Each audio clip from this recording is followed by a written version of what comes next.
Guys, may tandik bishara tayo ngayon guys. Ibig sabihin ng tandik bishara guys is facial. So, buksan natin dinan natin yung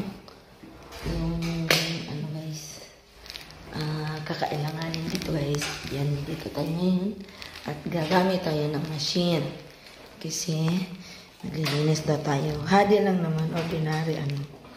Pag ibig sabihin, pag ordinary yan. Pero gagamitan ko pa din siya ng mas itching. Hindi, ito muna. Ano tayo? Okay, doon ka muna ato. Para ko guys. Lalagyan natin na.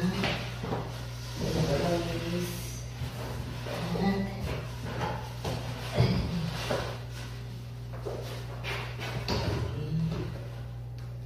Medyo